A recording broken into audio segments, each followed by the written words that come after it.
Ago, we're going to try and zoom in as best we can from our vantage point.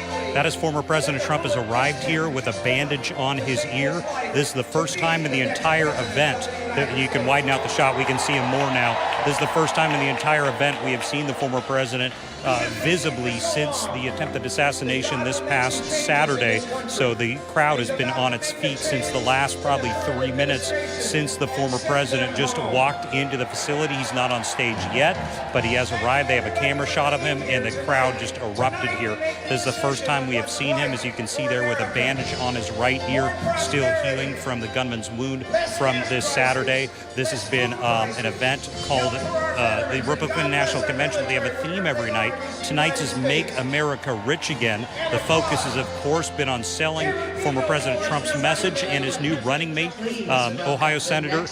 I'm sorry, I want to interrupt. Former President Donald Trump is coming out now. I don't know if you guys are able to take that live where you were at. And I think I don't want to toss my interviews just yet, guys. I do want to stay on this as we see the former president walk onto the screen. And the producer in my ear could talk to me in real time as we determine the best way to handle this. Okay, we are taking... Okay, we do have him. So I just want to stick with this. We were going to go to some other stuff, but this is the former president walking into the room. For the first time we have seen him with Lee Greenwood's song playing over the loudspeakers. Everyone is on their feet for what is his historic image, the former president walking onto the stage right now. Literally, this all happened in the last 2 minutes. We saw him on the screen, and now they are bringing him on the screen for the first time. And Kent and Joy, we may want to chat back and forth while we watch this. This is the first time we are seeing the former president at all since Saturday.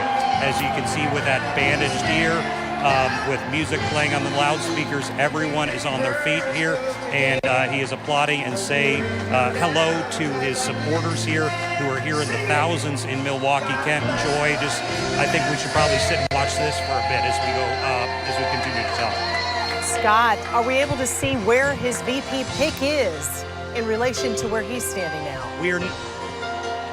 No, and we are waiting on, and he's speaking with various Republican kind of royalty, so to speak, in the party. We haven't seen J.D. Vance. There's his son, both his sons, Eric and Donald Jr., shaking hands with, and I think that is J.D. Vance maybe right next to him, his vice presidential running mate right next to him on the screen. So J.D. Vance, I have heard from sources, maybe expected to speak a little later on. That's not been confirmed, but I have heard through sources that may happen. But just in the last few minutes, seeing the former president arrive here, everyone is on their feet. They've been waiting for this moment. We really didn't know that he would show up. We've been wondering, but he is there with his family and his running mate, Senator Vance out of Ohio. Excuse me.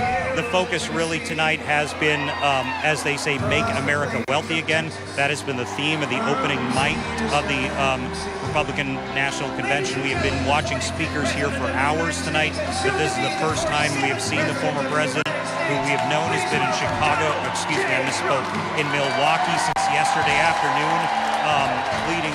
He planned on maybe delaying it a few days, but put out a speech or a statement yesterday that he was going to come early, did not want the gunman to stop him from coming and seeing his supporters, and he is there with a bandage on his ear in what is really a historic sight, because it's the first time we have seen the former president since those images we saw Saturday evening that we showed you on News4Jax, with blood on his face, being escorted off the stage in Pennsylvania by Secret Service agents and into a waiting SUV, and we have not seen him since. You can see that ear is still bandaged up as he is waving to his supporters.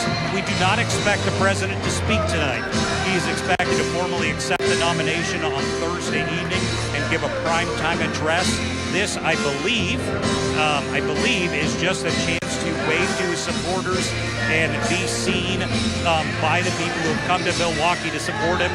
And maybe this wasn't originally on the agenda, Kent Joy. I'm suspecting because he knew that supporters wanted to see him after the attempted assassination Saturday night, that they decided to have him come be shown on that opening night and see his supporters with his much younger running mate, J.D. Vance, a senator from Ohio there, newly named just hours ago, only 39 years old. And they were saying, God bless the USA over the speakers, giving a salute to the stage and to his supporters. And really, this is kind of what everything is built to. Joy, go back to you. Scott, we can't help but wonder, you know, all this talk about the Secret Service and security. What do you see right now? Where are their agents? Do you see armed guards? What are you seeing as far as security goes? I'm not next to him. I'm behind something, so I can't see physically what's around him. I can say, Joy, that there are literally thousands of security, or hundreds minimum, all over the place. This is as secure of a facility as I've ever seen in my life. Hundreds and hundreds and hundreds of police officers from all over the area. So this is a very secure area. You can't walk anywhere. And of course, to even get in the facility, unlike what we saw in Pennsylvania, which was somewhat of an uncontained environment, this is heavily contained. You're not even able to get within blocks of this area without going through metal detectors. So this is definitely a different scene than what we have seen over 48 hours ago, which happened in Pennsylvania, which was in that field and has been discussed a lot locally here on News4Jax and nationally. You know, there were some vulnerabilities there, as we saw, so that hasn't been touched, and now looks like they're getting back to the regular program.